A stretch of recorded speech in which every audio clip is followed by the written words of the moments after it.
Hey guys, welcome back to another episode of the Versatility Podcast. For today's episode, I am back. It is currently midnight, Wednesday night or Tuesday night, Wednesday morning. If it officially hit my night, and I gotta get an episode out, guys. I was gonna get an episode out during the weekend, but that didn't happen. So here we are. Here we are, man. I'm gonna talk about championship weekend, which is already almost 2 weeks ago. I'm gonna talk about the Pro Bowl. The Grammys happened a couple nights ago. The All Star games, the whole roster has been revealed, and a couple other headlines, a couple albums to review as well. So ready to get straight to it, guys, and let's get straight to it, guys. Let's just go straight to it. Um, with obviously we got some good shit here, man. We got some shit to talk about. Let's go start off with I guess the NBA. I mean, I think let's look at the NBA. You know what I mean? Look at the standings right now. So these were the games for yesterday because it's again midnight. As you can see here, the Pacers beat the Rockets. Knicks beat the Grizzlies. Mavericks beat the Nets. I was watching this game, and I was watching most of this game, and the Suns are going to take the victory here against the Bucks. Jazz beat the Thunder. Wow, okay. The Bulls beat the Timberwolves. The Magic get destroyed by the Heat. Okay, let's go. So here are the current standings in the Eastern Conference. Not really as much has changed, but the Cavaliers now are in second place in the Eastern Conference, and Milwaukee was second place. Now they're down to third.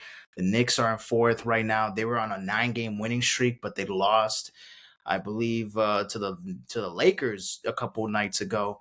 It was Saturday that they lost to the Lakers, and well, they broke their 9-game winning streak from there. But they're still doing really good right now. The Knicks looking really good. The Sixers, without Joel Embiid, have not looked good, as that's not really much of a surprise. Let me just make sure we're recording okay. Um, yeah, not much of a surprise that the Sixers have not looked amazing without Joel Embiid. Maxey has been good for us, but we're gonna need more than that because we've just kind of been up and down there. Pacers still looking good. The Heat, they were on a slumpy. We were on like a 6-game losing streak, I believe. So we're kind of picking up the pace a little bit now, but we're still here with the Orlando Magic fighting the Bulls in ninth. The Hawks slightly getting better, but they have no fucking defense. The Nets, Raptors, Hornets, Wizards, yeah, the Pistons, yeah, we don't talk about them because they're so far gone. The Clippers right now are officially now the best team in the Western Conference. They are now number one. It was Oklahoma City Thunder a couple days ago, then it was Minnesota, and now LA. The Clippers are now right now on a 4-game winning streak, 34-15. They're looking really good, man. I'm really liking this Clippers team, man. This Clippers team is looking nice.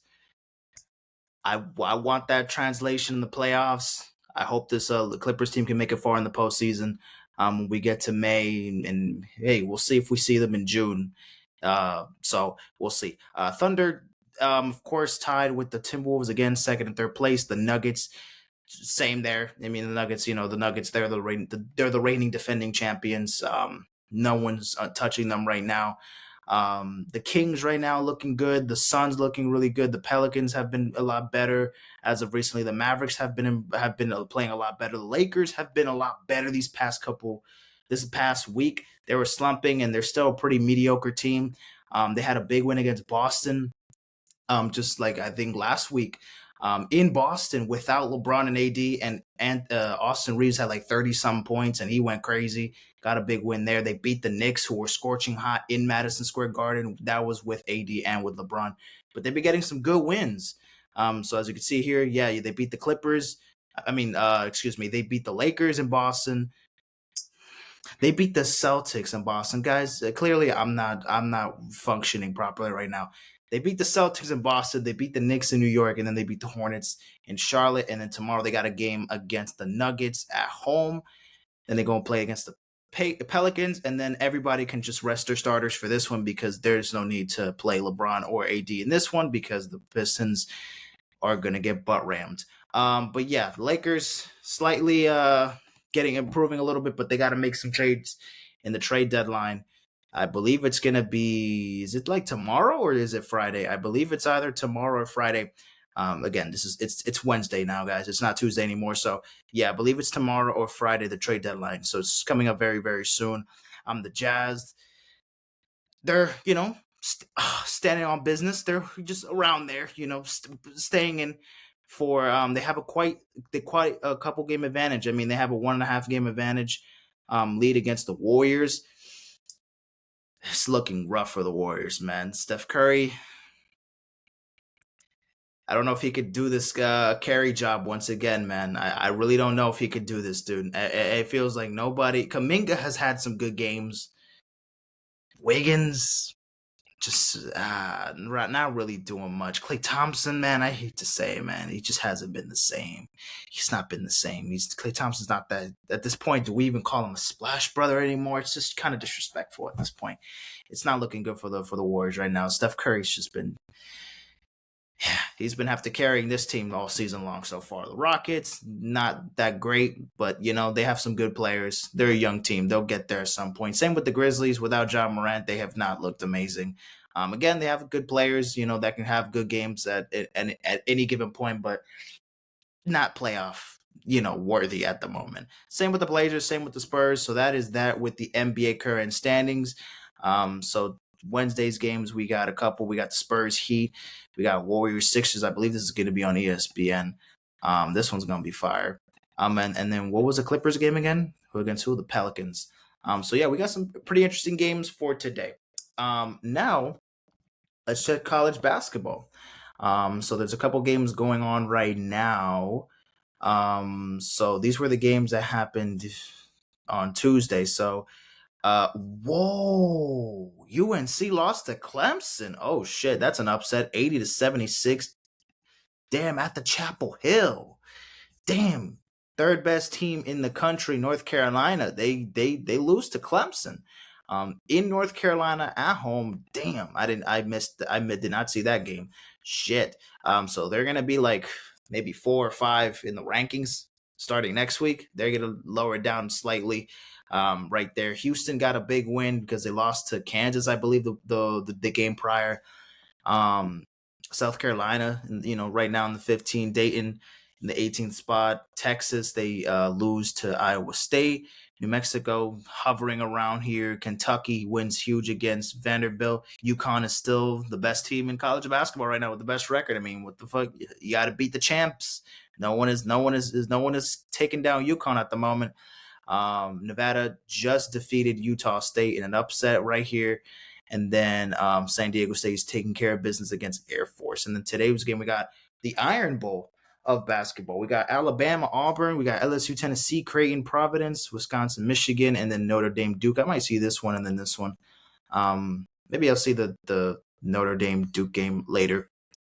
I'll just let's just look at the Saturday games real quick because Thursday games Alabama, LSU, UConn, Georgetown, Creighton, Xavier. That might be a good one. Boston College, Duke. Okay. Auburn, Florida, UNC, and Miami. Definitely watching this one. Gonzaga and Kentucky. Damn, Gonzaga's not even ranked in the top 25. They've been sleeping. Didn't they lose to like St. Mary's? Yeah, they did. They lost to St. Mary's on Saturday night. Come on, guys. At home, at the crib, too. And now they go against Portland. They should be Portland. They're not that good. So we'll see what happens there. But definitely watching this one. Maybe might tune into Houston, Cincinnati. Baylor, Tech, Kansas might be good, too. Arizona, Colorado. Also, I was going to watch, guys, I was catching up with USC. I was watching a couple USC games, but man, USC is, they're not good, guys. Where is let me find the West Coast. There we go. What conference is the USC in? Pac-12. I'm so dumb. Pac-12. Where's the Pac-12? Where's the Pac-12? Where's the Pac-12? Pac-12, Pac-12, Pac-12, Pac-12. There we go. Yeah, they're dead fucking last. They're 9-13. They're the worst team in the Pac-12 conference. Damn it, man. Well, they're going to have to figure some things out, man. They're going to have to figure some things out. It's been tough watching USC play. They have no defense. They're going against Colorado. I mean, not Colorado, California. don't even look like they're gonna make the tournament. Damn. So yeah, it looks like we may not see Bronny James in the in March Madness this year because it's not looking good. I don't know. It's not looking good right now. They got to figure things out. They just gotta figure things out right now. Okay, let's go to the Caribbean series real quick. So there is a baseball tournament going on around right now in Miami at the Lone Depot Park. There has been a tournament, the Caribbean Series again. This started last week. And of course, this Friday will be the championship game. So at the current moment, let me just take over a look at the current standings. So again, 7 teams from the Caribbean, and then I guess they just added Venezuela because they were probably one of the better teams. They had to pick a South American team just to put them in the mix. I guess I'm not sure why, but it is what it is. They could have put Colombia there as well, make it 8 teams. I don't know why they made it 7. It's a little weird. Whatever, it is what it is. They all have to play 6 games. So all teams have played 6 games. I mean, Nicaragua has played 5 only. Some teams have yet to play 6 games, but they're going to play 6 games in the group stage. So as you can see here, Venezuela and Panama 4-1, 4-1. As you can see here, DR and Puerto Rico 3-2, 3-2. Curacao, Mexico, and then Nicaragua's out of they're fucking done. They 0-5. Yeah, they're done for. Mexico and Curacao, they could make a push, but it looks like Venezuela and Panama have made it through. They're in the semifinals for sure. DR and Puerto Rico are still fighting for a spot, but they got to be careful because Curacao, Mexico can make some damage. Well, actually, no. Aren't they done? They've already played 6 games. Never fucking mind. Maybe Curacao is gonna make some damage. So yeah, Mexico, Nicaragua. Yeah, your time is over, buddy. Curacao, you can make a push, upset. Do they play DR or do they play Puerto Rico at any given point? Let's look at who they played already. Let me just look at the scoreboard real quick on the other side. Okay, so the first game was, I believe, these were the first games. So Puerto Rico beat Nicaragua, Curacao beat Mexico, Venezuela beat DR. That was on Thursday. Friday, Panama beats Curacao, DR beats Nicaragua, PR beats Mexico. And then this was the game on Saturday. Venezuela beat Curacao, Panama defeats Mexico. And then I went to this game actually, Dominican Republic beating Puerto Rico. I'm not even Dominican or Puerto Rican, but fuck it, why not? We just went to the game for funs. And it was entertaining for the most part. Robinson Cano is the only guy I know on the Dominican Republic squad, and he hit a home run. That was the highlight of the game for me personally. Panama defeats Nicaragua 6-3 here. Puerto Rico defeats Venezuela. I think it was a pretty good game. I saw a little bit of this one. 6-2. Mexico dominated DR. Their pitching was dog shit in this one. Curacao beats Nicaragua here, of course. Venezuela beats Mexico 6-1. Panama defeats Puerto Rico 9-7. And then these were the games from yesterday. Mexico defeats Nicaragua. DR beats Curacao, and then Venezuela beats down Panama. So then today's game, we got Curacao, Puerto Rico. Okay, so Curacao has a big chance. They have a moment here. They have a big chance to beat Puerto Rico here, to make it to the top 4, make it to the semifinals, see if they can do it. DR, Panama. DR just got to keep winning. Panama is going to be a tough team to beat. They were down 3-1 against Mexico in the 9th inning, and they came back and won 4-3. So that was a huge momentum shift for Panama. Right now, they have probably the best pitching at the moment. They at least their pitchers are really fucking good from what I've seen. And then DR, but they got some hitters, man. DR got some hitters. When I saw them play in that game on Saturday, they had some crazy ass hitters.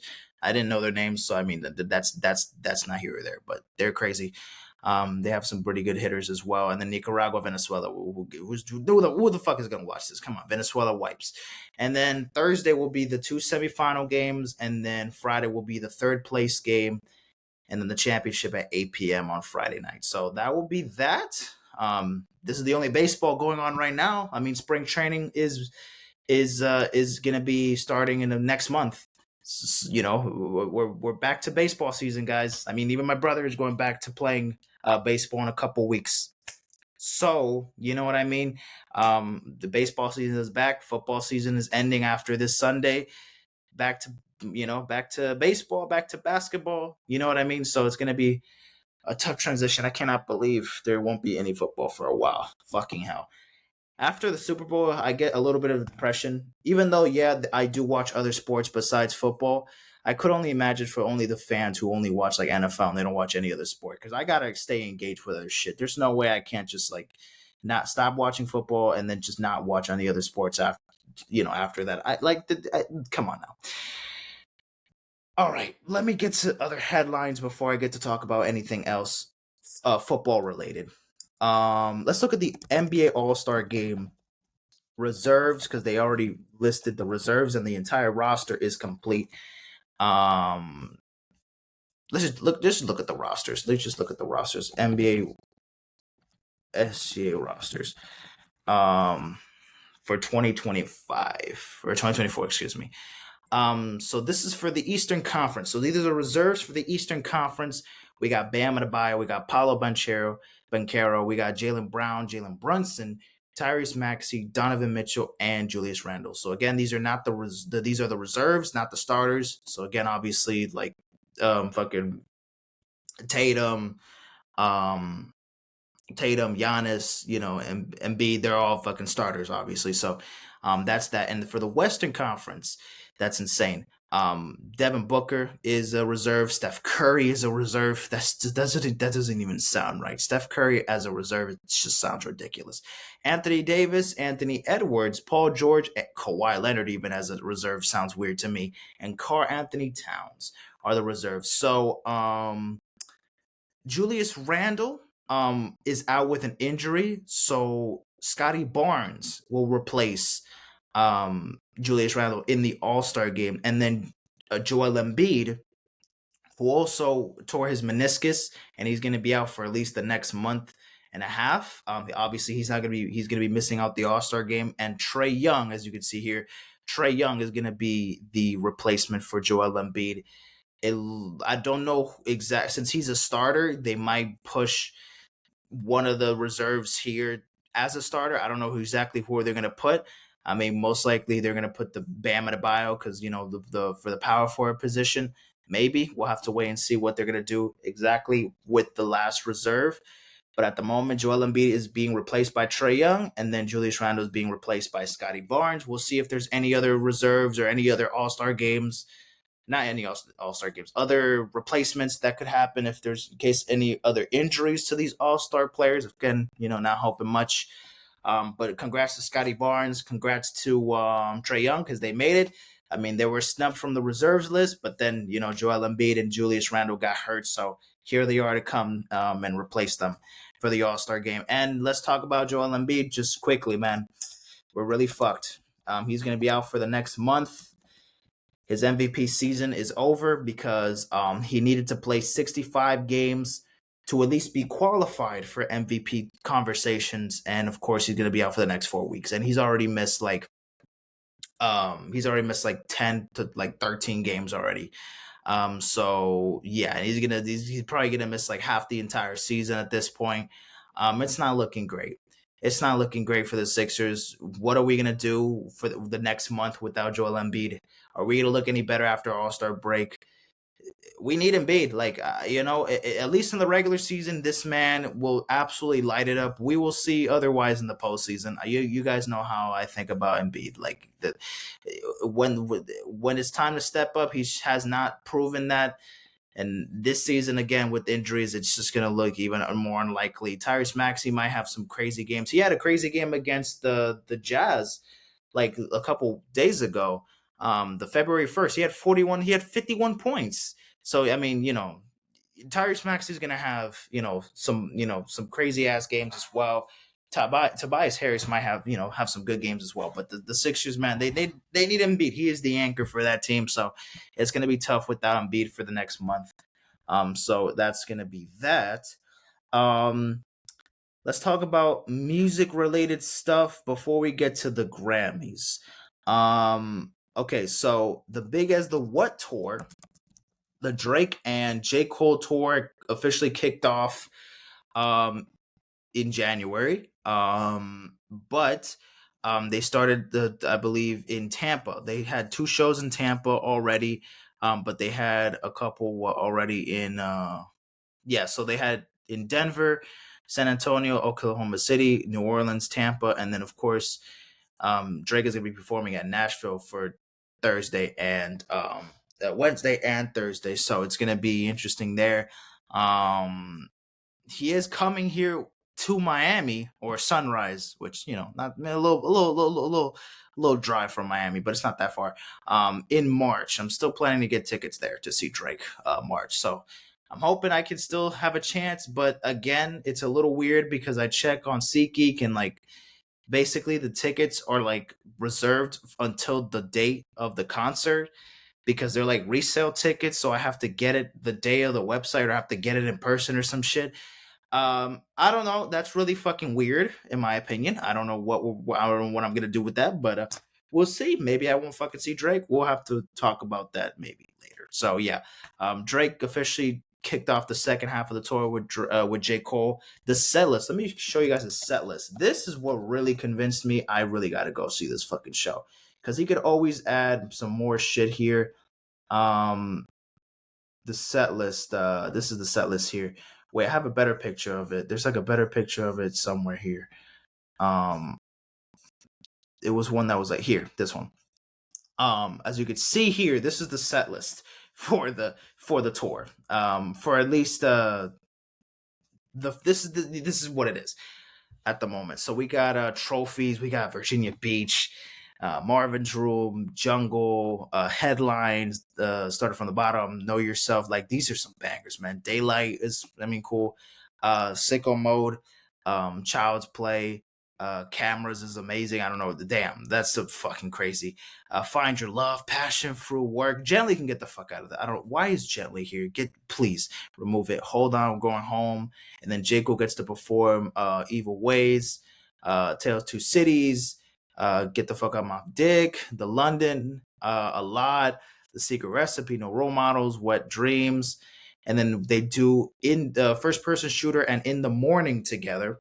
That's an old song from the Sideline Story that J. Cole dropped in 2011. They'd also do Pussy in Millions, Knife Talk, Rich Flex, I Don't Give a Fuck, You Broke My Heart, Amen, Trophies, damn, oh man, and Slime You Out. So the track list is really fucking good, man. This track list is insane. Again, Drake doesn't have every single amazing song. This is not a perfect one, but man, getting to hear all these songs live, I would, and there could always be like a secret song that he might add in or remove.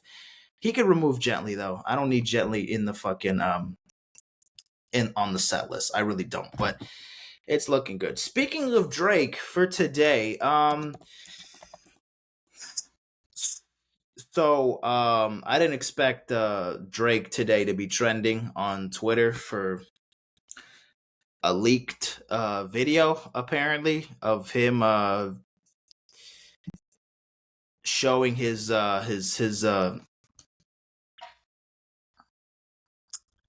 yeah, not what I expected to see this morning. Not expected to see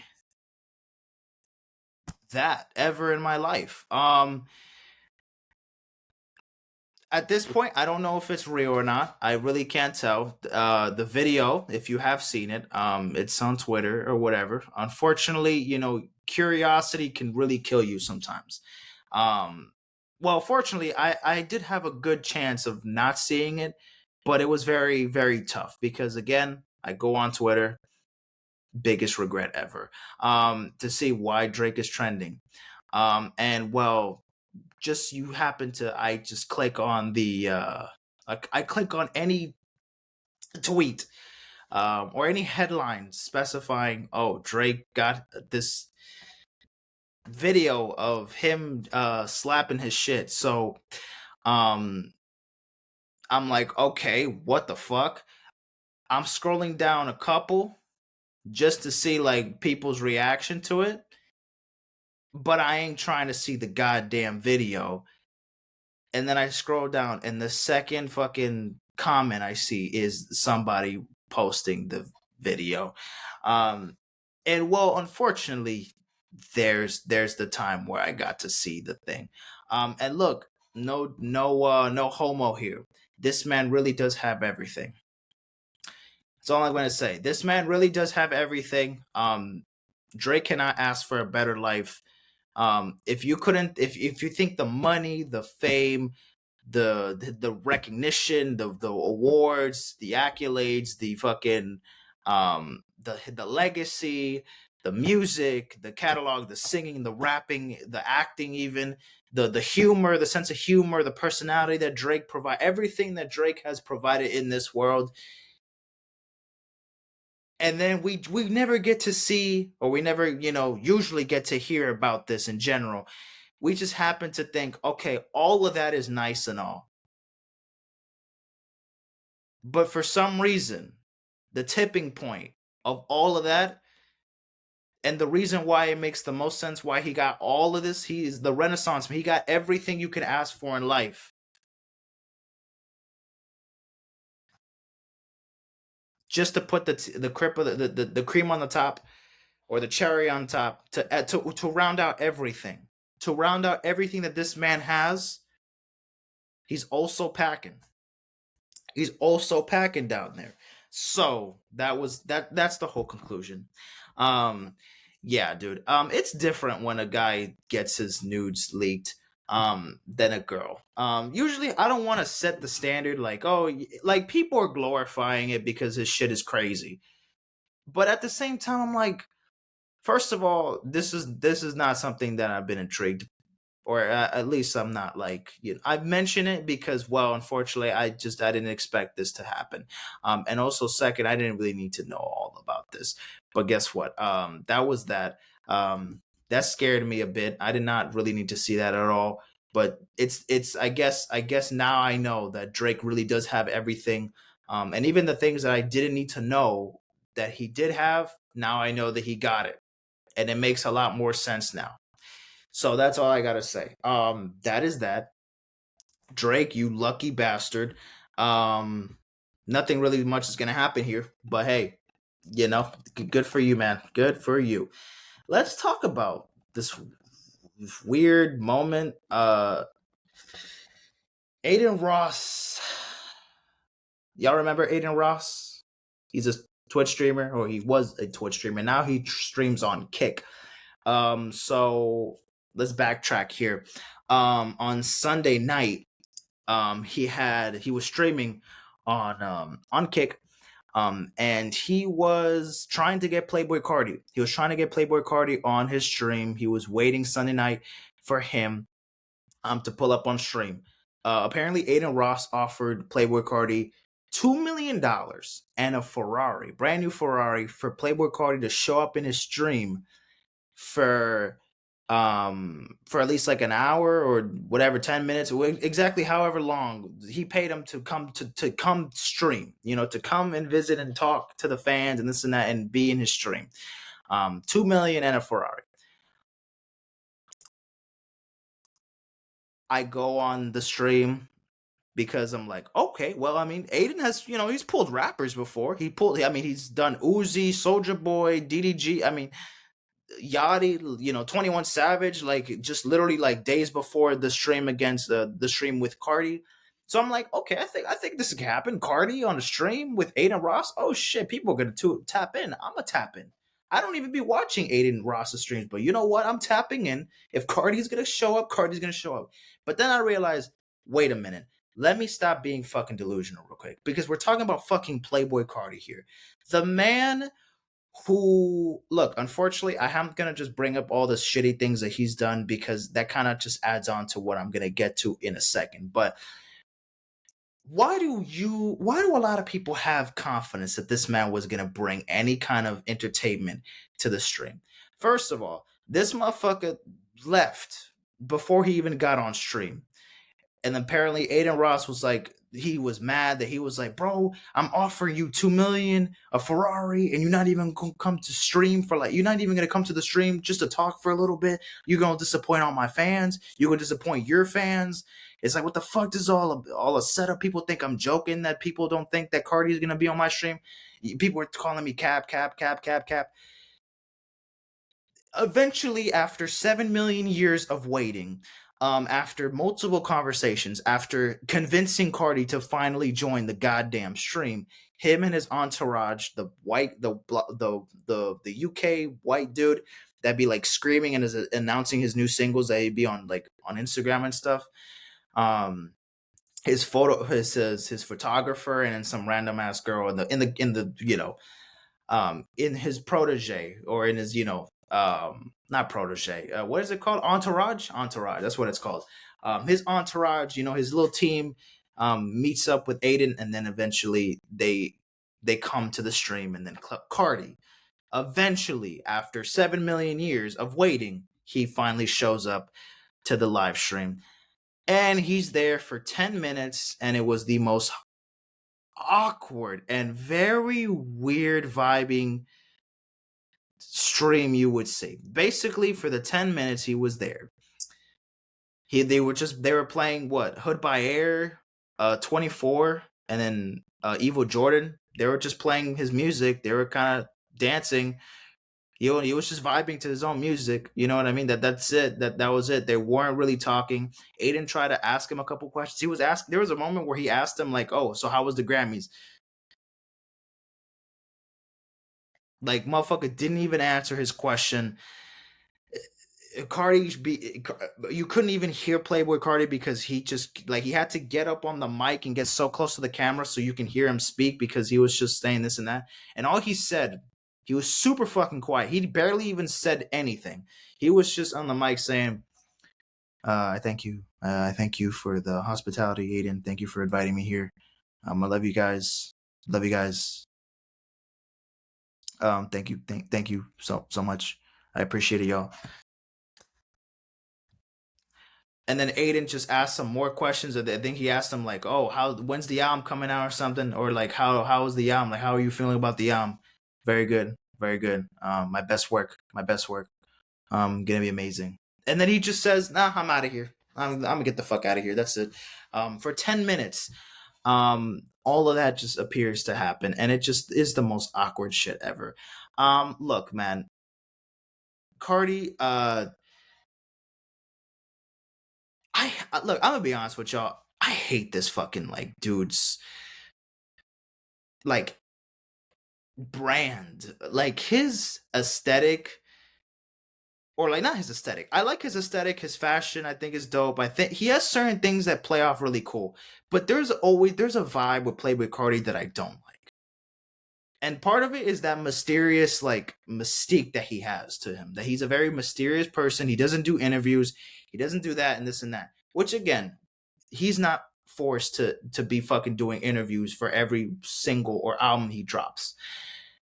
But there's always times where it feels like you're just doing people dirty, man. Man, you've let your fans down. You let Iggy Azalea down, being you didn't even show up to your fucking to your son's birth. You know, you were fucking too busy playing. What did Iggy Azalea say? You were playing. You were little. You he was playing. He was playing the PlayStation. He was playing the PlayStation with Lil Uzi. You were too busy playing with fucking Uzi with the PlayStation, whatever you all were playing, COD or whatever, and you didn't even see your fucking son being born that day. You decided not to show up. I'm not gonna say you're a deadbeat dad because I don't know about that, but might as well I can convince myself you are, but I'm not gonna create that for myself. I'm not gonna do that to you. You let your fans out because you always be hyping shit up and then never drop anything. I mean, yes, now you are dropping singles, this and that, but we still really don't know what this is going to. You've dropped 5 songs that are not even on streaming platforms. It's just on not Spotify, on YouTube. You can hear it on SoundCloud if you want, and then very other ones, but that's about it. We don't even know if it's going to be on the album. We don't know when the album's coming out. We don't know about this man. Everything about Playboi Carti is a fucking mystery, and I don't like that. Like, I don't like the whole mystery thing that his presence is so like, whenever you see him, it's always going to be this huge thing. You're not fucking Michael Jackson, man. I don't know who the fuck Carti thinks he is. If he thinks he's a fucking god like Kanye or something, you're not a fucking god, dude. And this is also a talk to the fans here. Y'all better stop fucking dick riding this man. I'm sorry. And I mean, I could say this to a lot of other artists, dick riders in general, fanatics from any other fan, from any other artist. Y'all need to stop being so crazy fanatic about fucking people. Because I get it. There's levels. There's levels where things get so fucking ridiculous. Playboi Carti fans have to be some of the biggest dick riders I've ever seen in my life. But it's okay. There's other fan bases that we can talk about, but we're not gonna do that right now. Right now we're just talking about Carti. I'm not gonna bring up all the other artists' fan base or this and that. But this man right here, I don't like the fucking mystery physique. The thing that his aura, it's just being mystery. Like, oh, I barely be outside. The moment people see me, they got to do this and that. I don't fucking care. And then the vibe he gives off when he is like being mysterious, or when he is like outside, is so weird, dude. Don't you feel like if you were Adin Ross in that stream, you would be uncomfortable? I feel like if you were with Playboi Carti for a day, would you feel comfortable with that man around? I don't know. I would not feel comfortable with like hanging out with Playboi Carti for a day. It wouldn't be. I don't think it would be like fun. I think the most fun I could have is maybe he might like fucking he might just fucking you know I don't know, buy me a crazy fit. I don't know. He might put me on to some shit. He might give me some drip. I don't know. I don't know, but that's about it. I really don't know what could be very. I don't know what I could do with Cardi that I can't do with other people than my regular. Like, what is the? I would not feel comfortable hanging out with Cardi for any reason. I get a weird vibe from him and from his entourage. I don't like. It's not. It doesn't do much for me. I don't really. This like the least he could do was to go on stream and talk for a little bit and just not like come on, man. You're letting your fans down because clearly people were expecting you to come, and people were gonna see you. It's not like you didn't think this is. And apparently I also heard that they were making a deal that Cardi was gonna do streaming, and they had like a $30 million deal for something for him to like stream and stuff. Who the fuck, by the way, proposed that? You're a dumbass. Do anybody really believe he would take the money, $30 million, and expect that to come out with content? This dude needs to focus on dropping the album first of all. So streaming on top of that ain't gonna do nothing. Like he's even gonna fucking stream because Cardi, first of all, doesn't have the personality to do it. Cardi can barely even be at a 10-minute stream with Adin Ross, who's just asking him some regular questions. This is not like the old Adin Ross where he was making gay jokes and shit like that. This is a different, a more composed, more mature to a certain extent Adin Ross. Could you fucking imagine Cardi being in an Adin Ross stream in 2021? Could you fucking imagine? That would be a disaster. That would be a disaster. That would be an absolute fucking disaster. And now this time around, there really wasn't much of an excuse. Adin was acting awkward as fuck, but I mean, fair enough. I would have been the same. I'm trying to engage conversation. Your fans are here to hear. I'm trying to ask you questions, and you're just kind of like giving me these nonchalant responses, or you're just not answering my question in general. Like, man, Cardi is a weird person, man. Y'all need to stop idolizing people like crazy, man. Like, respect the art. I love the music, and I'm excited for it. But man, y'all, y'all need to y'all fans need to fucking chill the fuck out, man. Y'all really do need to relax because y'all just tripping sometimes, man.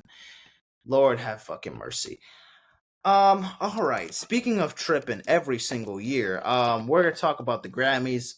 To be honest with you, I don't really want to talk too much about it. How long are we recording? 39 minutes. Okay. Look, guys. The Grammys. Yeah.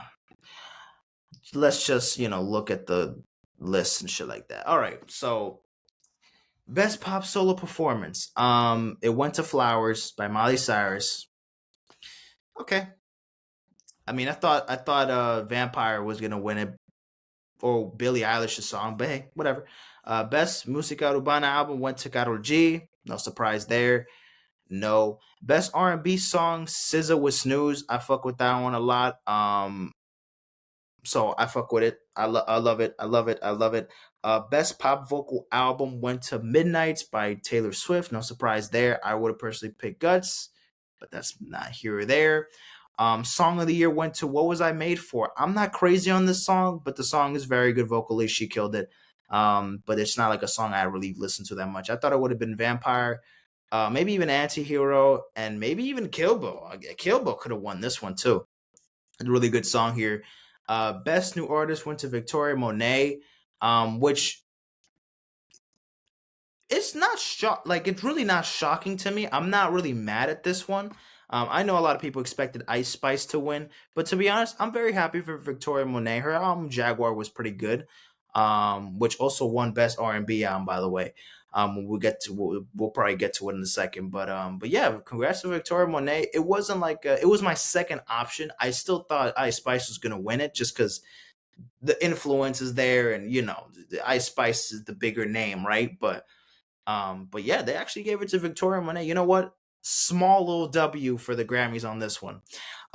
Record of the year went to Flowers. Look, man, I'm glad Miley Cyrus finally got her Grammys, but for Flowers, man, she should have won that shit for like Plastic Hearts or whatever. Like for her last couple albums, she should have won it. Like, I don't get it, man. This is not the record of the year, man. For me, this ain't the song that like Miley Cyrus Flowers. It's an anthem. I get it, but like you could have went with Vampire. You couldn't went with Kill Bill. You could have went with Antihero even, man. I don't know. I think there was better options. And also it's just weird that you would give Song of the Year to What Was I Made For, but then Record of the Year Flowers. Isn't it just weird that you give one song Record of the Year and then the other Song of the Year, and it's not the same song? I don't know. It like you most of the time it's not the same song. So it's like what the fuck is the point of that? I don't know. Album of the Year, the big category. Midnights by Taylor Swift won it. I'm not like, oh my god, fucking oh, I'm so surprised by it. But yeah, that was that. Oh wait, that wasn't all of it? Okay. Well, let's just look at the other ones that we're missing. Hello, go back. God damn. All right. Um where is it here? No, red carpet winners. Okay. So that was that for record of the year, album of the year. Shut up. Okay. Producer of the year went to Jack Antonoff again, of course. Best pop solo performance went to Flowers. Best pop duo group performance went to Ghost in the Machine. Best pop got Midnights. Okay. Padam Padam won best pop dance record. Okay. Best dance electronic music. Oh, whatever. Okay, we're gonna skip this. Best R&B performance, ICU Coco Jones. Best R&B song, Snooze. Best R&B album went to Jaguar 2. Best R&B progressive R&B album went to SZA SOS. That was a good pick. Let's talk about the rap categories. Let's talk about the rap categories because that is where the Grammys just completely eat shit from. So best rap performance went to Scientists and Engineers. Best melodic rap performance went to All My Life. Best rap song went to Scientists and Engineers, and then best rap album went to Michael by Killer Mike. I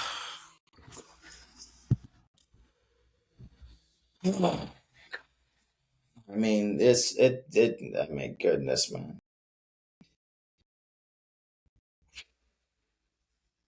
This is like we need to stop caring. To be honest with you, the Grammys have this stigma. They're the biggest recognition in music. The award show, the Grammys is the biggest musical achievement there is. Or that's what it was standardized.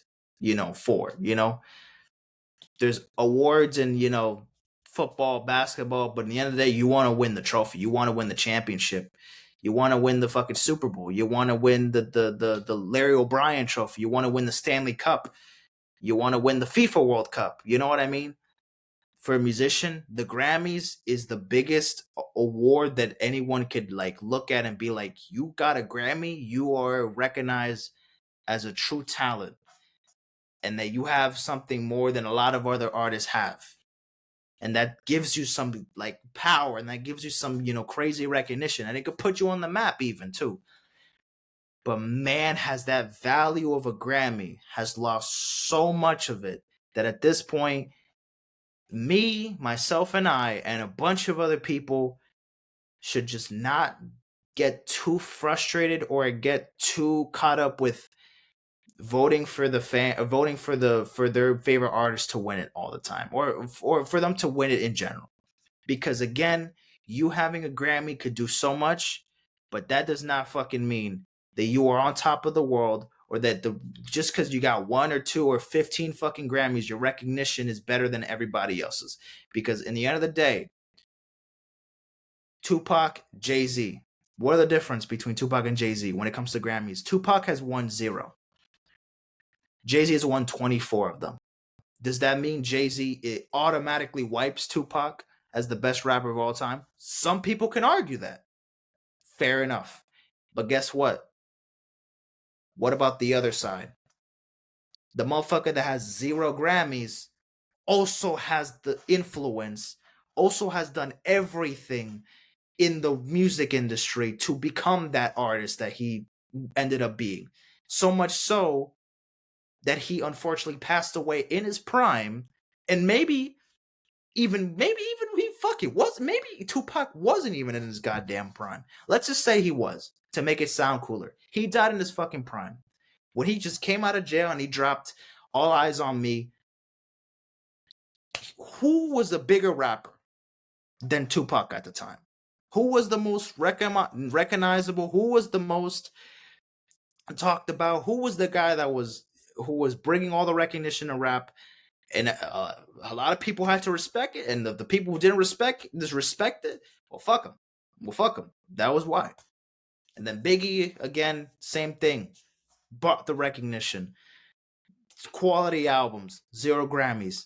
They didn't show much of it after. They didn't have much time to prove that they could have won one in the future. Who knows? Yes, and this and that.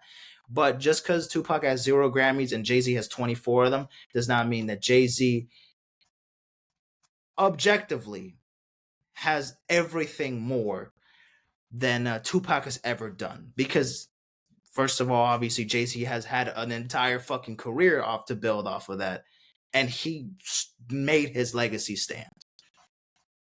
And speaking of Jay-Z, we'll get to Jay-Z in a second because he actually won an award for something, but we'll get to that in a second. So, look, at this point, when we talk about the Grammys, especially, I'm talking about the rap categories. We know that the Grammys don't give a fuck about rap. They treat rap like it's a fucking street rat on the subway. We look at it, move, we pay attention to it for a second, we're disgusted by it, we don't want to look at it, we live on with our days. That's how they look at rap in the Grammys. A fucking street rat in New York City in a subway station in fucking 49th Avenue or whatever. We need to stop recognizing the Grammys or glorifying this shit like this is the biggest achievement you can have. But the thing is, it's so hard to not think of it like that because literally it's the dream for so many artists to win a Grammy. People prepare their speeches when they're fucking 7 years old, thinking like, oh, when I win a Grammy, this is what I'm going to say. I'm going to thank my mom, my dad. And it takes so much courage for them to like win an award. And even you winning the award and accepting it is like, this is thank you and everything. And I appreciate this all, but this is not. Most of these artists don't do it for the Grammys, don't do it for the accolades. And you can tell which artists are in it for this or just aren't in it for this. You know what I mean? Just because the fucking Weeknd never won it for After Hours or there's so many artists get snubbed and this and that from being nominated. JID, Forever Story, the best rap album in my opinion in 2022, didn't even get a fucking nomination for the Grammys. Do you think that is going to change anything for me? Oh, JID, you weren't nominated for a Grammy, even though you had the best album, in my opinion. Um, but the Grammys didn't think that, so it's like, yeah, I can't really, you're not like, you're not the same recognition as, because clearly, um, it just doesn't make any fucking sense. So look, I'm gonna try to stop fucking caring less. I need to stop. I'm every year it's slowly like going there, but there's always a little bit of ounce of me that still wants to support my favorite artist, especially this year with Travis Scott being nominated for Best Rap Album. Of course, I was pushing heavy for Utopia to win it. Obviously, that didn't work. He got snubbed again. Also, Travis Scott performed at the Grammys, and he was saying they slept on me 10 times because he had 10 nominations and excuse me, and he had 0 wins. Um, again, dude, we need to really stop with this, man. We can't really take, again, these are the opinions of old white people. That's what I'm assuming is the main voters, or the people behind the Grammys. Old, dusty, hairy white people, who probably haven't had sex in like the 1990s. You know what I mean? Those are probably the people that are voting for the Grammys. Um making these picks. You know what I mean? The rap is just, again, a street rat in New York City. It doesn't get much attention. It's moving around doing its thing, trying to find food in the fucking subway trail, but we don't give a shit about it. The fans love it, appreciate it all they could, but they don't care about it so much. Um, so yeah, I need to stop caring so much about the Grammys in general, because the power of having a Grammy at this point doesn't. At this point, it's not even much to say. It's not even much to offer. The honor of it is just for clicks. You know what I mean? And I'm not saying that artists who have multiple Grammys, like Jay-Z, like I said, 24 Grammys, Kanye, 24 Grammys, just because you got all the Grammys doesn't make you the shit. But also at the same time, it doesn't make you not the shit. Because again, Kanye and Jay-Z, they deserve the fucking Grammys. 24 fucking Grammys. I mean, you would think they might even have fucking more if they wanted to. Shit. Now I'm bringing them up because just because they got more Grammys than fucking Beyonce. How the fuck 30 plus Grammys, never won Album of the Year, and there's always look, guys. I'm sorry, but again, like I mentioned, that it's mostly old white people that are behind the voting for the Grammys. I don't want to make it about race, but you don't tell me that you wouldn't be surprised that there's just a slight bit of disgrace, or like a slight of disrespect that they always give with these, with African Americans. That they try to push them away. They try to give you like some kind of recognition by not giving you the recognition. Beyonce's the most decorated. um she has the most fucking Grammys in history. She has 30 something Grammys. She never won Album of the Year. How the fuck do you have 30 plus Grammys? You give this woman 30 plus Grammys and you don't give her one Album of the Year award, and then you give fucking Taylor Swift 4 of them when she has half of what Beyonce has?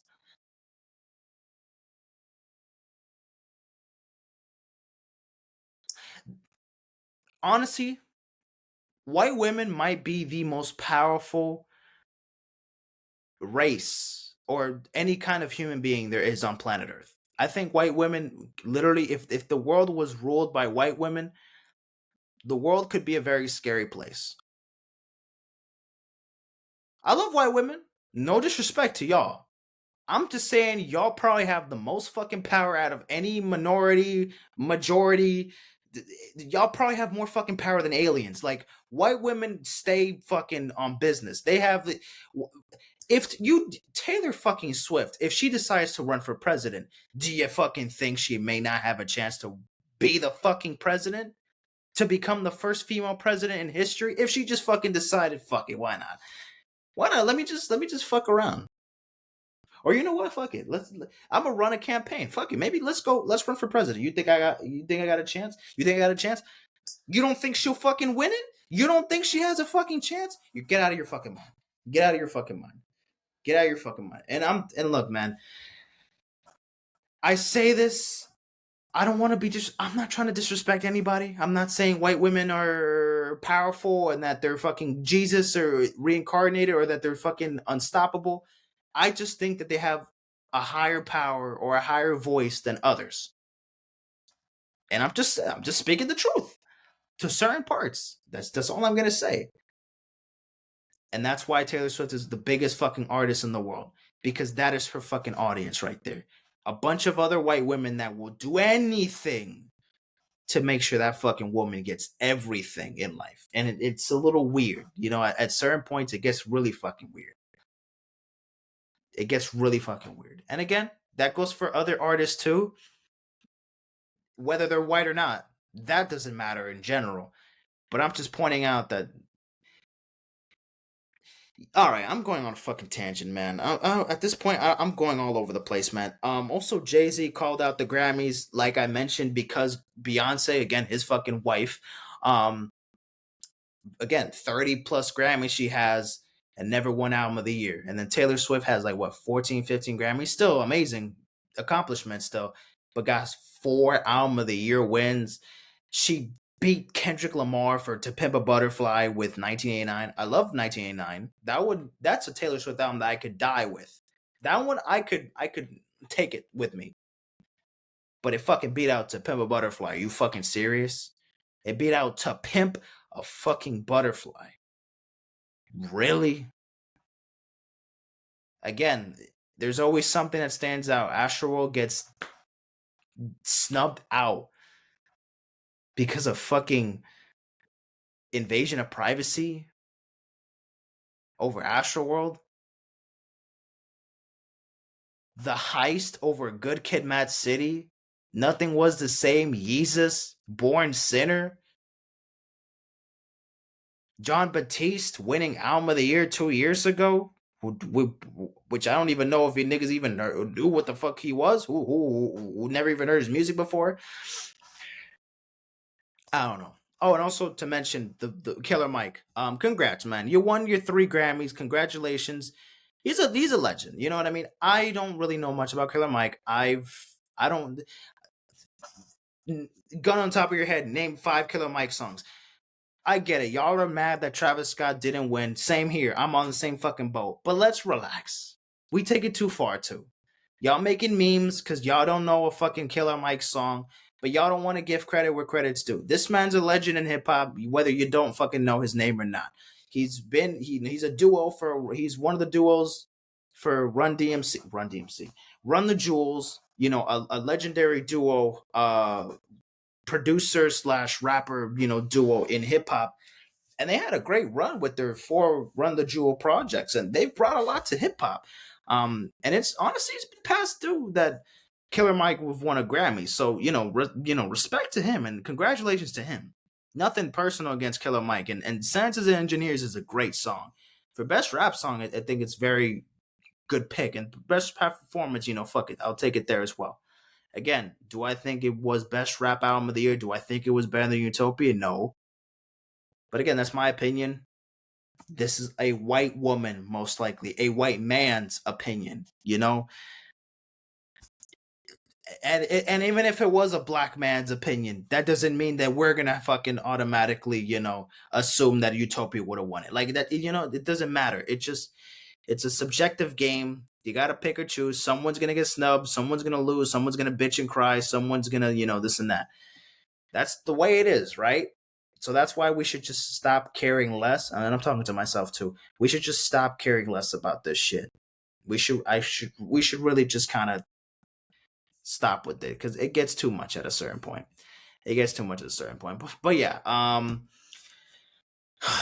is there anything else to point out? Karol G won an album, won a Grammy. SZA won a couple Grammys.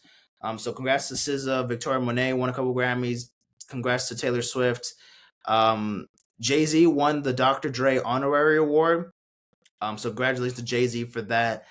Congratulations to Killer Mike. Olivia Rodrigo, what the fuck? Olivia Rodrigo didn't win a fucking Grammy. What the fuck, dude? She got snubbed. Travis Scott, Olivia Rodrigo, they got snubbed. They didn't win no fucking Grammy. That sucked, and they both performed too. So yeah, that sucks. Even Lana Del Rey, she didn't win a Grammy. I mean, again, I didn't even hear her album, so I don't know. Let me shut the fuck up. I don't at this point, man. I don't want to talk about the Grammys anymore. Like it is what it is, bro. Let me shut the hell up. And just yeah, let it be. Let it be. All right, let's talk about the NFL.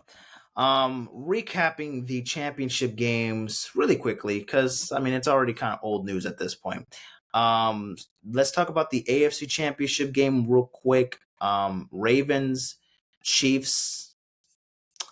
The Ravens lose. Lamar Jackson, you did not hold the end of the bargain, and you lost to the Kansas City Chiefs. Yeah, so the Chiefs beat the Ravens 70-10. It was a pretty close game in the first half. The Ravens scored a big touchdown in the first quarter, and then they didn't do really much anything after that. The defense on both sides were pretty good. And Mahomes had a couple good drives where, you know, they had a good amount of drives. They were going down the field, but they just couldn't score that many points throughout the whole game. Honestly, if they were able to take advantage and not like get a bunch of turnovers, or not get a bunch of turnovers, or just not convert on, or not get much on the red zone, or they're not getting near the red zone, they could have had a lot more opportunities to score more points. The Ravens, same here. They were putting the ball down the field, but then they would get a costly penalty that would push them back. Then they had the turnover, and then Zay Flowers had a touchdown in the first quarter, but then he fumbled the ball, and it was a touchback, and then that ended in a turnover for the Chiefs. And then Pacheco had a touchdown, I believe. Or not Pacheco. It was Kelsey. Or no, it was Kelsey, and then it was Pacheco in the second quarter. My bad. So as you can see, the drives here was a touchdown. We had 3 touchdowns in 3 straight drives. And then punt, field goal, punt, but interception that Lamar threw in the fourth quarter. That was horrific. That was a double coverage. Justin Tucker had a chance. It was a 10-point game. So again, he cut it to a 7-point game in the fourth quarter. But the Ravens, man, those penalties that were really just dumb as hell. The turnovers that Lamar committed, the Zay Flowers turnover there, it just messed them up. And the offense was very shaky. The defense did all they could, but the Chiefs, once again, they prevail. They go to the Super Bowl, their 4th Super Bowl in the last 5 years. My fucking goodness. Jesus Christ, dude. 4 Super Bowls in 5 years. Right, in 5 years or in 6 years? I believe in 6 years, actually. My bad. Because it was Rams Bengals. That was when the Bengals beat the Chiefs. And then Patriots. Yeah, it was actually, yeah. 4 Super Bowls in 6 years. 4 Super Bowls in 6 years, because then the Patriots beat the Chiefs and then the Chiefs didn't. Yeah. Okay. So 4 Super Bowl appearances in 6 years. And yeah, they're 2-1 at the moment. At the Super Bowl with Patrick Mahomes as their starting quarterback, and they're the defending champions. So they're 1 win away from becoming the first champions to repeat since the 03-04 New England Patriots, when Tom Brady was getting carried by the defense. In those early 2000s New England Patriots team. And Lamar Jackson, man, that sucked. He didn't play his best in the postseason, and he didn't play his best in this game. And he, was the MVP in the regular season. I'm just hoping Lamar Jackson figures it out at some point, but the AFC is only going to get tough. The Ravens blew a huge opportunity. They had a huge opportunity to take down the Kansas City Chiefs, but we just can't get rid of this fucking Chiefs team. They're just very good. Travis Kelce had a really good game, and the Chiefs make it to the Super Bowl. Obviously, we get there. Now, let's talk about the NFC Championship game. We got the Detroit Lions losing to the San Francisco 49ers. The Lions, you lose in the most Lions way possible. You had an amazing season. You make it so far in the playoffs. You win 2 playoff games, history, and then you lose because y'all lost a fucking 17-point lead or something like that. What was the deficit again? It was like 7-24 at halftime, right? At halftime, it was what? 24-7. 17 points. Y'all were up by 17 points. They were tied by the end of the third quarter. They were tied at the end of the third quarter, entering the fourth quarter. Lions get a drive, get a touchdown late to keep to keep this the goal. Well, actually, no. The Lions touchdown was the last touchdown because that was when they had possession when they didn't have like a couple. They had a couple minutes left in the game. But the Niners took the lead. They had a 10-point lead at some point. It was 34-24.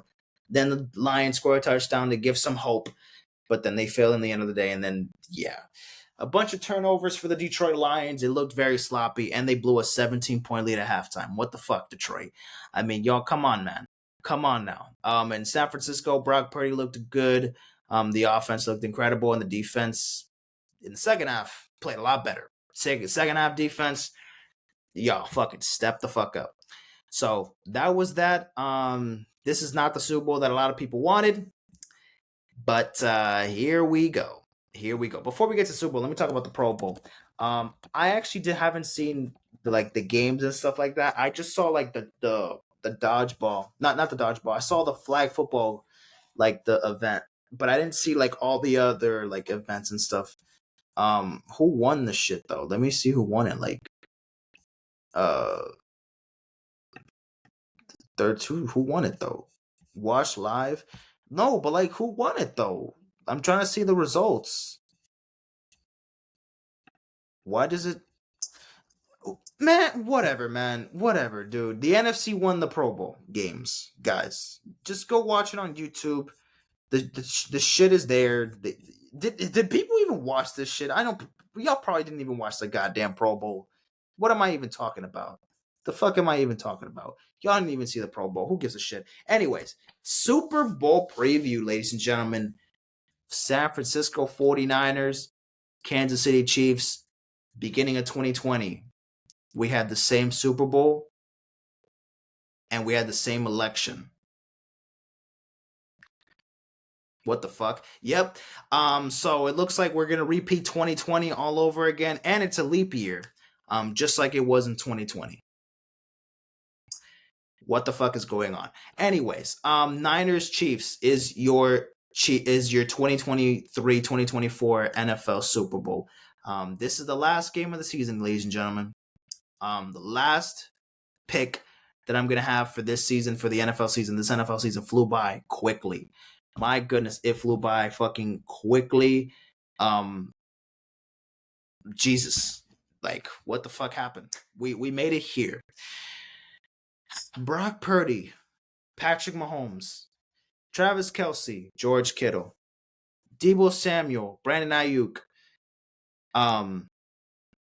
Kadarius Toney, Marcus Valdez Scantling, Isaiah Pacheco, Christian McCaffrey. We're going to have an offensive battle here. Maybe. Why? Because these are two of the best defenses in the NFL. The Niners and the Chiefs have some of the best defenses in the NFL. I think the Niners have what? They're the ninth best defense in the league, while the Chiefs defense ranked number two. Both defenses are top 10 defenses.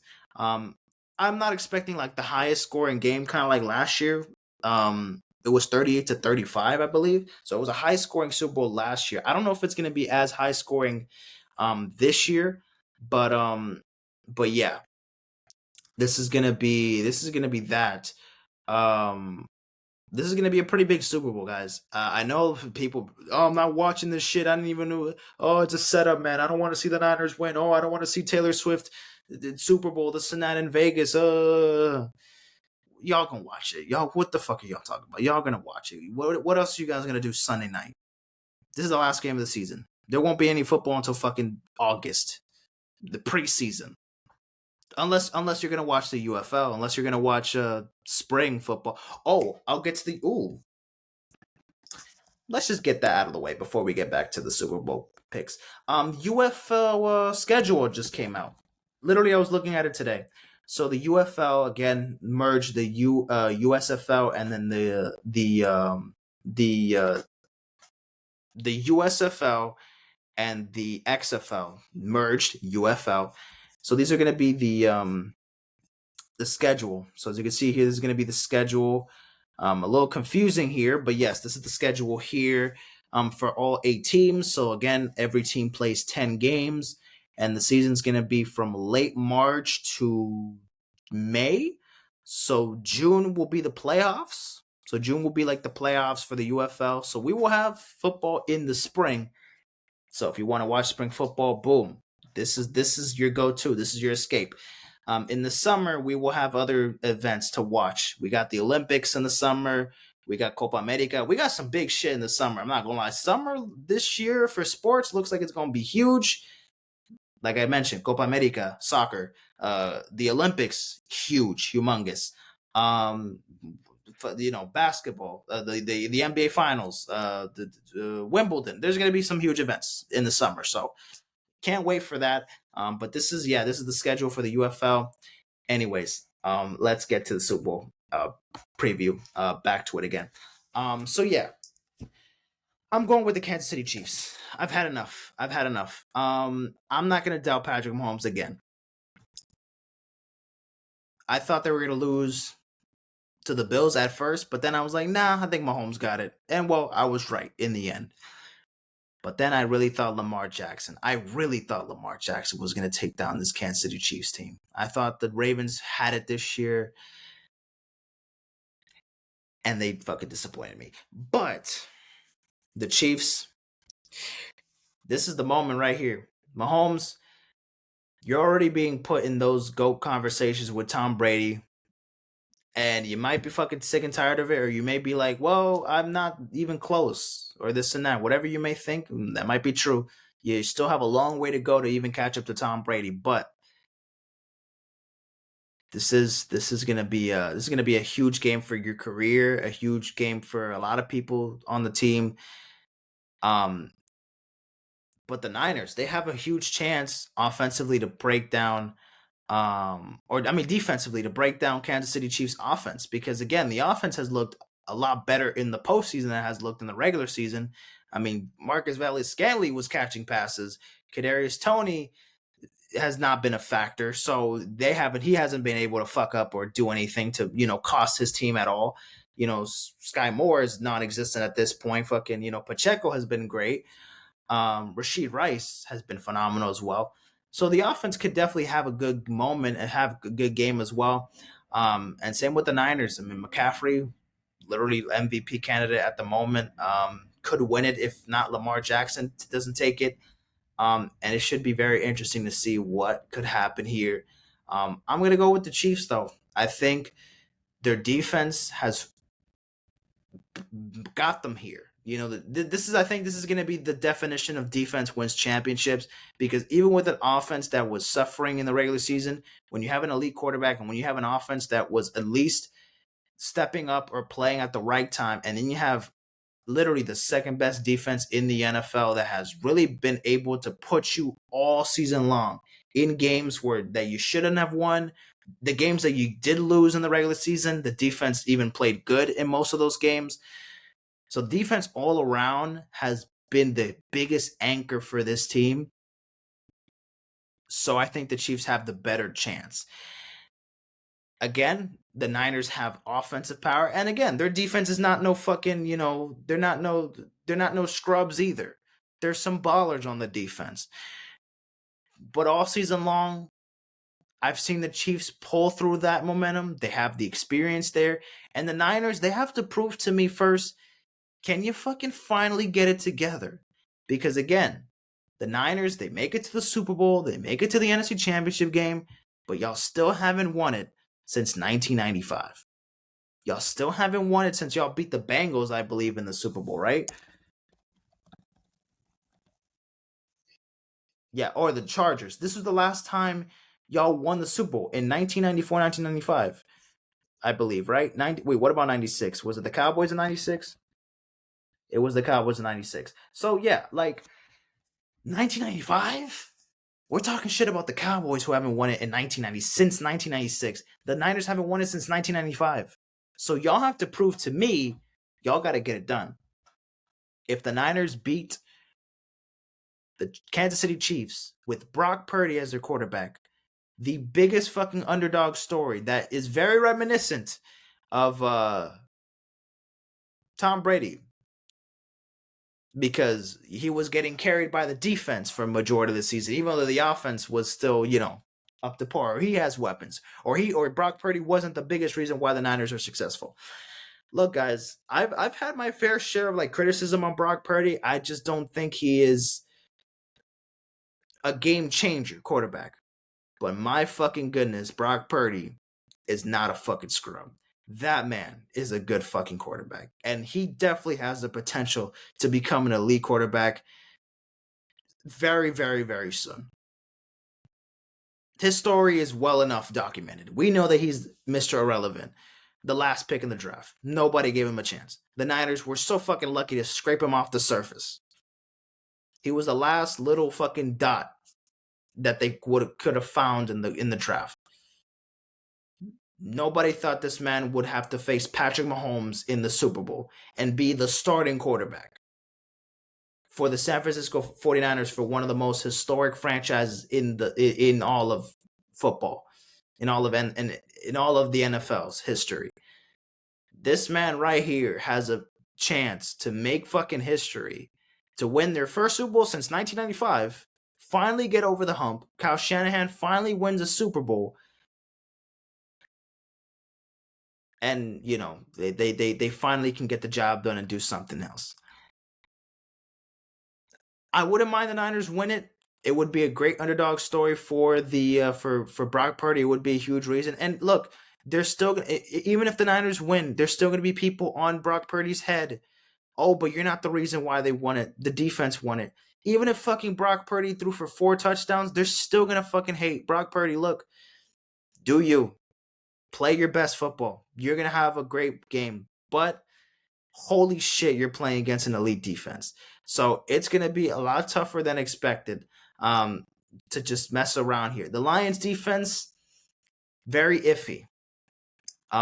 Who did they play before the Lions? The Packers. Packers defense, very iffy. But they actually didn't play that bad when y'all played them, because they actually were giving y'all a lot of pressures. And it was a challenging game for the Packers.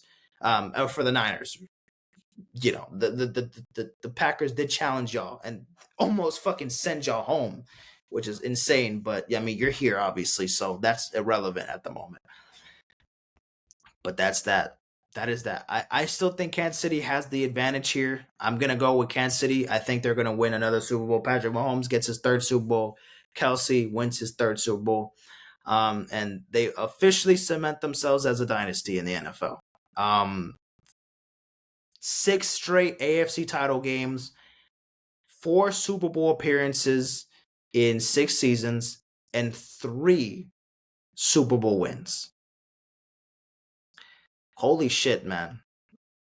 And Mahomes' legacy will continue to rise. I'm a big fan of Mahomes, man. I love Mahomes, dude. This man is he's a generational talent, and I hope more people can see that this man is going to be, already has shown us the potential he can get, but right now he can do way more, and he has so much time to do it. And again, he was the hero at first because he was the next protege to Tom Brady. We were rooting for him to beat Tom Brady in the championship game in 2019. When he won MVP that season, and had an amazing MVP season, and we were like, "Whoa, this dude is crazy, man! He might be like one of the best quarterbacks in the league," and then eventually becomes the best quarterback in the NFL. And now he's in GOAT conversations with fucking Tom Brady himself. He has a long way to go, but man, winning this game will build his legacy and will be making that status even more possible in the future. Will have his 3rd Super Bowl in his 6th year as a starter. 6 years as a starter, you already got 3 Super Bowls. and you played in 4 of them, and you never lost before the title game. You never lost in the wild card. You never missed the playoffs. You never lost in the divisional round. You either lost in the title game against you. And by the way, he's lost 3 playoff games, 2 against Tom Brady in the Super Bowl and in the AFC Championship game.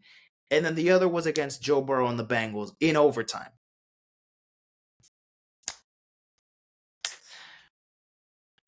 The Chiefs got it, man. I think they got it. Niners, you're going to have to prove me wrong. You're going to have to prove me wrong. You're going to have to prove me wrong. But right now, I'm not doubting this Kansas City Chiefs team. I'm picking them to win it all. I cannot wait to see this game. I know this is not the Super Bowl outcome that I predicted and that a lot of people wanted, but fuck it. We're here. Okay, so 2 things before we're done with this episode. Usher is performing at the halftime show. So I'm gonna make a prediction of which songs he's going to perform at the Super Bowl halftime show. So they give him what, like 11 minutes to perform, or like 13 minutes. So let me get like 10 songs I think he's gonna perform. Yeah, automatically. My Boo could be a good pick there. DJ Got Us Falling in Love should be there. You Got It Bad, without a doubt. Oh My God has to be there. Confessions Part 6, Part 2 might be there. He might perform like Boyfriend because it's a newer song for the album. He might perform another song from the album that hasn't dropped yet. So maybe I'll give him there one song there. The thing is, like, Usher has some other songs. Like, what are the like prop picks? What are the songs people? Oh, okay, here. Okay, so here the first song, My Way. Oh My God, Love in This Club, Burn, Good Good. These are the songs that people are predicting are gonna be the ones that he's gonna perform at the halftime show. Which what is what 10 of them? 10 of them? Yeah, I think he might come out with. Which one's gonna be the first song? Because he's not gonna give us like. He's gonna start off with a bang. He's gonna start off with "Oh My God." Is he gonna start off with "Yeah"? No, I don't think he's gonna start off with "Yeah." Do you just gotta fall in love? That's not a good starter to me. My Way. My Way is good, but fuck it. Oh my God, that might be bad. Might not be bad. My Boo, that's not a good start. That's like in the middle of the set list. Yeah, it's too early. I feel like if you perform "Yeah" way too early, it's not. It's one of his biggest songs. Let's not. We're not gonna put that so soon. I think "Oh My God" might be the best chance. I think he's gonna start I think it's a good start. It's a good start for the first song for the set list. Fuck it, we'll take it.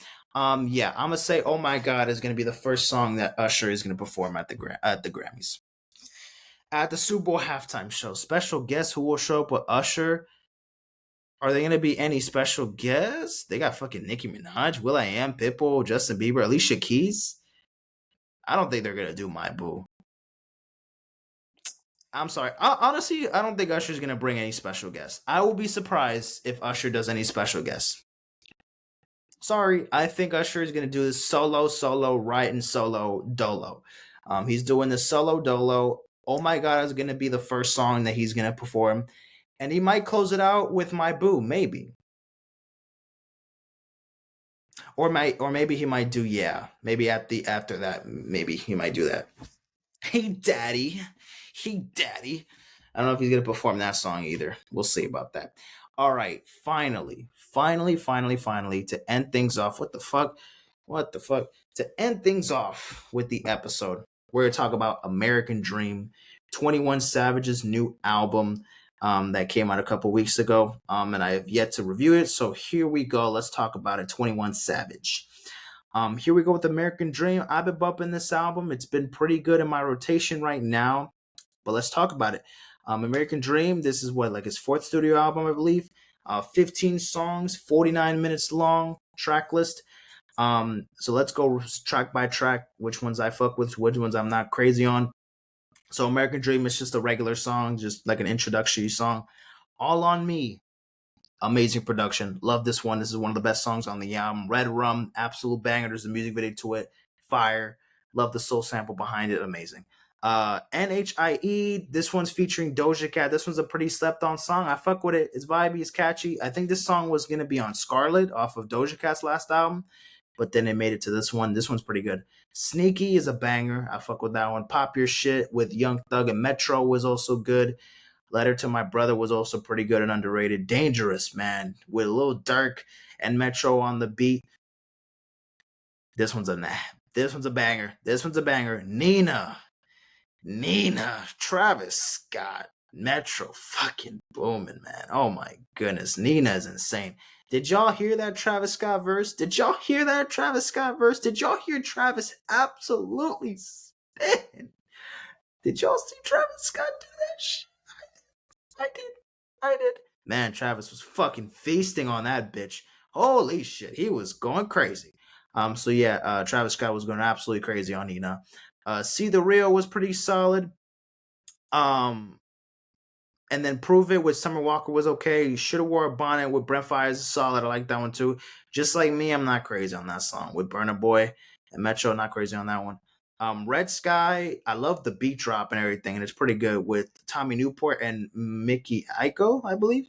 And then Dark Days, with Mariah DeScience, I think it's a good closing track.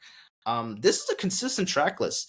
The sequencing is a little weird because it's like you got all bangers for the first half of the album, and then you got R&B to end like things off on like the last 5-6 songs. Yeah, because literally like the last 6 songs are like R&B type songs or like softer cuts, and then the middle of the track list is like bangers, like, you know, Savage Mode type songs, and then like the first 3 songs are kind of like vibey, and like, you know, more introspective, soul sample, you know, type songs.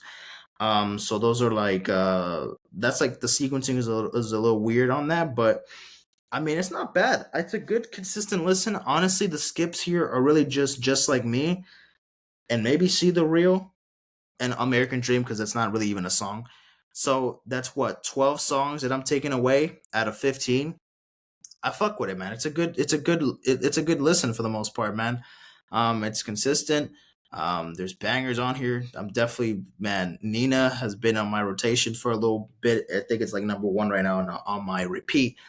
NHIE has been good. Pop Your Shit's fire. Dangerous is incredible as well. Lil Durk had an amazing verse as well. You know, 21 was more consistent on this album.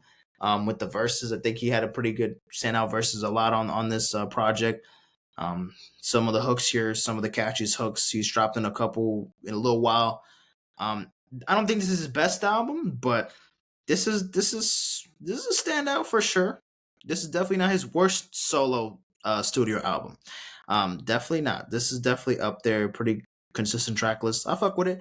Out of 10, if I give it a rating out of 10, I will probably give it like an 8.3, 8.3, 8.4, somewhere around there. Why not? And that is that, ladies and gentlemen. That is that. Thank you guys for watching this episode. I will be having a special guest at some point. You know, I was gonna do it for January. I did promise y'all that I was gonna have a special guest episode every single month. But hey, since I didn't do it for y'all in January, fuck it. February, I'm gonna make it work. Let's see if we can have 2 special guest episodes for the month of February, so we can, you know, have at least, you know, we can replace the one that we could have had in January, so we can do 2 this month. I already asked one of them, and he's down to do it. So we just have to make sure we can clear things up, and maybe we can see if we can work on it this weekend. If not, maybe next weekend. And then we'll see with the other special guest. I still have to talk to that person about it. I still haven't brought it up or anything. So I'm working on it for special guest episodes for the YouTube channel. Holy shit, man. I'm trying to make content. I'm trying to make reaction videos. I'm trying to put out shit.